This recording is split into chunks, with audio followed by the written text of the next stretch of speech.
പ്രണയം മറ്റൊരാളോടല്ല എന്നതാണ് സത്യം. സ്വന്തം ഉണ്മയോട്, ആനന്ദങ്ങളോട്, ശരീരത്തോടൊക്കെയും തോന്നുന്ന സ്വാർത്ഥമായ അഭിനിവേശമാണ്. ആ പ്രണയത്തിൻ്റെ നൂൽപ്പാലത്തിലാണ് എല്ലാ മനുഷ്യരും.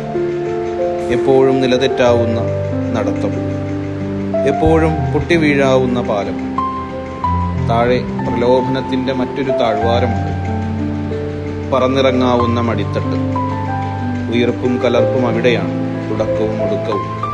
താഴെ എത്തുമ്പോഴേക്കും അദൃശ്യമായ സ്നേഹത്തിന്റെ കരങ്ങളാൽ നിറഞ്ഞ ലാളനകളിൽ പൊടിഞ്ഞു പോകും നമ്മൾ. വെറും ധൂളികളായാണ് വന്നിടത്ത് തിരിച്ചെത്തുക. ഒരു വൃത്തം പൂർത്തിയാക്കലാണത്. എന്തൊരു വശ്യമായ വൃത്തമാണത്. ആർക്കും എളുപ്പം ഒഴിഞ്ഞു മാറാനാവാത്ത മടങ്ങിപ്പോക്ക്. മീനു അത് നേടിക്കഴിഞ്ഞു.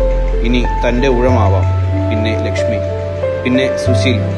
എല്ലാവരും വരി നിൽക്കുകയാവണം. മരണത്തിലേക്കുള്ള വരി നിൽക്കലല്ലാതെ മറ്റെന്താണ് ജീവിതം?